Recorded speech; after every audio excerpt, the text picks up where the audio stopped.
महाराष्ट्र में विधानसभा चुनाव का बिगुल किसी भी समय फूंका जा सकता है। ऐसे में सत्ता दल और विपक्षी महाविकास आघाड़ी सीटों के बंटवारे को लेकर काफी चर्चा करती नजर आ रही है, तो वही एक दूसरे पर आरोप लगाने का कोई मौका भी नहीं छोड़ते हैं। ऐसे में अब बीजेपी ने उद्धव ठाकरे पर जोरदार हमला बोला है और उनके नीतियों पर ही सवाल उठाया है। क्या है पूरी खबर, आइए जानते हैं विस्तार से। आपको बता दें कि भाजपा प्रदेश अध्यक्ष चंद्रशेखर बावनकुले ने कहा है कि अब उद्धव ठाकरे को पता चल गया होगा कि कांग्रेस कितनी बेईमान है। महाविकास आघाड़ी में असली लड़ाई मुख्यमंत्री पद को लेकर है। कांग्रेस और शरद पवार ने जितना चाहा उतना उद्धव ठाकरे का इस्तेमाल किया है। ऐसी जबरदस्त टिप्पणी उन्होंने उद्धव ठाकरे पर की है। दरअसल संजय राउत के एक बयान पर प्रतिक्रिया देते हुए बावनकुले ने ये कहा है। इससे पहले संजय राउत ने कांग्रेस पर निशाना साधते हुए कहा था कि अगर कांग्रेस खुद को बड़ा भाई मान रही है तो लोकसभा में कांग्रेस की सीटें शिवसेना की वजह से ही बढ़ी है। आपको जानकारी दे कि महाराष्ट्र में छोटे भाई और बड़े भाई के बीच विवाद होता दिख रहा है। तो वही बावनकुले ने आगे कहा, अब उद्धव ठाकरे को पता चल गया होगा कि कांग्रेस कितनी बेईमान है और उन्हें फिर से आने वाले दिनों में एहसास होगा कि कांग्रेस पार्टी कितनी बेईमान है। दरअसल आपको ये भी बता दें कि उद्धव ठाकरे मुख्यमंत्री बनना चाहते हैं, जबकि शरद पवार और कांग्रेस उन्हें मुख्यमंत्री बनाने के लिए तैयार नहीं है। शरद पवार सुप्रिया सुले को मुख्यमंत्री बनाना चाहते हैं, तो वही कांग्रेस में रहते हुए नाना पटोले और बाला साहब थोरात मुख्यमंत्री बनना चाहते हैं। ऐसे में महाविकास आघाड़ी में मुख्यमंत्री पद के लिए लड़ाई चल रही है, जबकि महायुति डबल इंजन सरकार केंद्र और राज्य सरकार के साथ मिलकर 14 करोड़ लोगों के लिए काम कर रही है। महाविकास आघाड़ी और महायुति के बीच यही बुनियादी अंतर है। बीजेपी प्रदेश अध्यक्ष ने आगे कहा कि हम मुख्यमंत्री लाडली बहन योजना को अगले 5 वर्षों तक जारी रखने के लिए काम कर रहे हैं, जबकि कांग्रेस और महाविकास आघाड़ी इस योजना को रोकने का काम कर रही है। तो ये तो अब उद्धव ठाकरे को पता चल गया होगा कि कांग्रेस पार्टी कितनी खतरनाक है और उद्धव ठाकरे को पता होगा कि कांग्रेस और एनसीपी कभी भी उद्धव ठाकरे को दोबारा मुख्यमंत्री नहीं बनने देगी, चाहे वो कुछ भी कर ले। कांग्रेस और एनसीपी ने उनका जितना चाहा इस्तेमाल किया और अब कांग्रेस कभी भी उद्धव ठाकरे को मुख्यमंत्री नहीं बनाएगी। आपको बता दें कि उद्धव ठाकरे 2 दिनों के लिए दिल्ली जाकर हर कांग्रेस नेता से मिले, लेकिन किसी ने उन्हें गंभीरता से नहीं लिया। मुंबई की महाविकास आघाड़ी की सभा में भी उन्हें कोई गंभीरता से नहीं लेता और अब महाविकास आघाड़ी की बैठकें इस डर से बंद कर दी गई है कि उन्हें घोषणा करनी पड़ेगी कि मुख्यमंत्री कौन होगा। ऐसा भाजपा प्रदेश अध्यक्ष चंद्रशेखर बावनकुले ने कहा है। तो देखा आपने, बीजेपी ने मौके का सही फायदा उठाते हुए उद्धव को निशाने पर लिया है। ऐसे में क्या आने वाले दिनों में उद्धव ठाकरे बीजेपी पर पलटवार करते हैं या नहीं, ये तो आने वाले दिनों में पता चल ही जाएगा। Bureau report, MDR news. Maharashtra का विधानसभा रणसंग्राम इस वक्त उफान पर है। ऐसे में सत्ता दल बीजेपी, अजित पवार और शिंदे की महायुति गठबंधन के बीच सीट बंटवारों को लेकर गुफ्तगू चल रही है, तो वही विपक्ष में बैठे महाविकास आघाड़ी के दल सीएम पद को लेकर चर्चाओं में है। ऐसे में आने वाले विधानसभा में किस पार्टी को मिलेगी जीत और कौन होगा महाराष्ट्र का अगला सीएम, ये तो देखने वाली बात होगी। दरअसल खबर ये है कि क्या महाराष्ट्र को पहली महिला मुख्यमंत्री मिलेगी। आपको बता दें कि इस समय सोशल मीडिया और राज्य के राजनीतिक गलियारों में इसकी जमकर चर्चा हो रही है। विभिन्न राजनीतिक दलों की कुछ प्रमुख महिलाएं नेताओं की राय है कि अब राज्य का नेतृत्व एक महिला को देने का समय आ गया है। इस विचारधारा की मांग बढ़ रही है और कुछ सर्वेक्षण के अनुसार यह विचार मतदाताओं के बीच लोकप्रिय भी साबित हो रहा है। दरअसल आपको बता दें कि इस चुनाव में विभिन्न दलों से जीतकर आई कुछ प्रमुख महिला नेताओं के नाम मुख्यमंत्री पद के लिए सामने आ रहे हैं।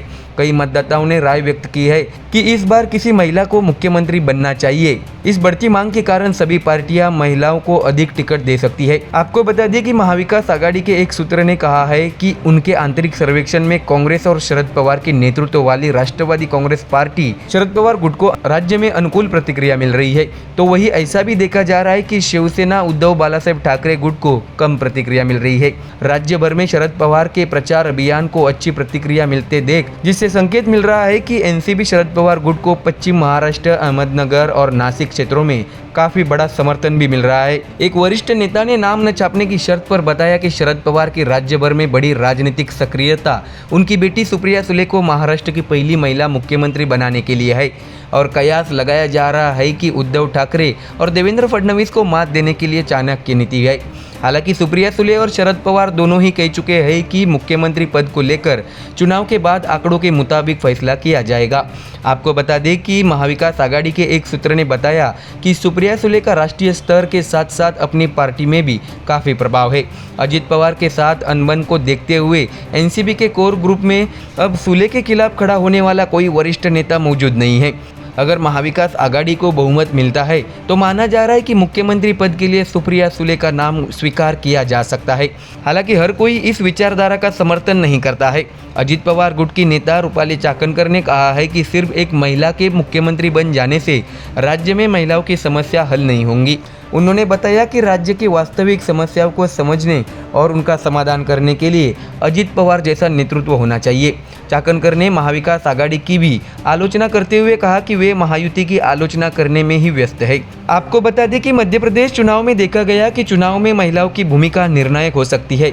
साफ है कि बीजेपी महिलाओं के वोटों की वजह से ही जीती है। आपको बता दें कि महाराष्ट्र में महायुति सरकार ने महिला मतदाताओं को आकर्षित करने के लिए कई योजनाओं की घोषणा की है, जैसे मुख्यमंत्री की लाडली बहन योजना और मुफ्त एलपीजी सिलेंडर योजना। मतदाताओं के रूप में महिलाओं को आकर्षित करना एक प्रमुख चुनावी रणनीति हो सकती है, लेकिन यह देखना बाकी है कि क्या महिलाओं का नेतृत्व मायने रखेगा। तो देखा आपने, अब महाराष्ट्र की राजनीति में एक और नया घमासान मचने वाला है। ऐसे में शरद पवार अगर सुप्रिया सुले का नाम सामने करते हैं तो यह उद्धव ठाकरे के लिए बड़ा झटका माना जा रहा है, क्योंकि उद्धव किसी भी हालत में महाराष्ट्र का सीएम बनना चाहते हैं। Bureau report, MDR news.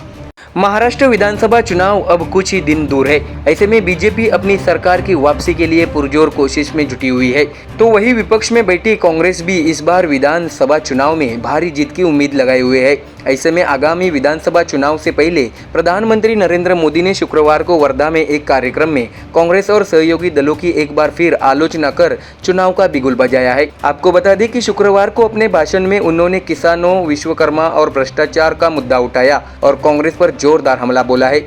इस कार्यक्रम में उन्होंने परोक्ष रूप से यह कहकर विधानसभा चुनाव के लिए प्रचार अभियान तेज कर दिया है कि वह महाराष्ट्र को कांग्रेस के खतरे से बचाना चाहते हैं। इस बीच उन्होंने कर्नाटक में गणपति के मुद्दे पर उद्धव बालासाहेब ठाकरे की पार्टी शिवसेना पर भी निशाना साधा। उन्होंने बिना उद्धव ठाकरे का नाम लिए कांग्रेस के साथ सहयोगी दलों पर पड़ने वाले असर की आलोचना की। आपको ये भी बता दें कि पीएम मोदी की मौजूदगी में वर्धा में पीएम विश्वकर्मा योजना की पहली वर्षगांठ पर विशेष कार्यक्रम आयोजित किया गया था। राज्य में होने वाले विधानसभा चुनाव को लेकर सभी राजनीतिक दल मोदी के भाषण पर ध्यान दे रहे हैं। वही बीजेपी नेता कह रहे हैं कि लोकसभा चुनाव में कांग्रेस को मिली सफलता और आगामी विधानसभा चुनाव की पृष्ठभूमि में विदर्भ में कांग्रेस का समर्थन बढ़ने की सर्वे रिपोर्ट के चलते बीजेपी विदर्भ में सामान्य से ज्यादा प्रयास करेगी। बीजेपी नेताओं का कहना है कि इसकी शुरुआत शुक्रवार को मोदी की सभा से हुई है। इस कार्यक्रम में प्रधानमंत्री मोदी ने पीएम विश्वकर्मा योजना के लाभार्थियों को आईडी कार्ड, कौशल्य प्रमाण पत्र वितरित किए। इस अवसर पर अमरावती में पीएम मित्र पार्क, ई भूमि पूजन, 1000 आचार्य चाणक्य कौशल विकास केंद्र और राज्य सरकार की पुण्यश्लोक अहिल्याबाई होलकर महिला स्टार्टअप योजना का शुभारंभ किया गया। आगामी विधानसभा चुनाव के मद्देनजर इन योजनाओं को अहम माना जा रहा है। आपको ये भी बता दें कि इस समय देश भर में संविधान के मुद्दे पर सियासी माहौल काफी गर्म है।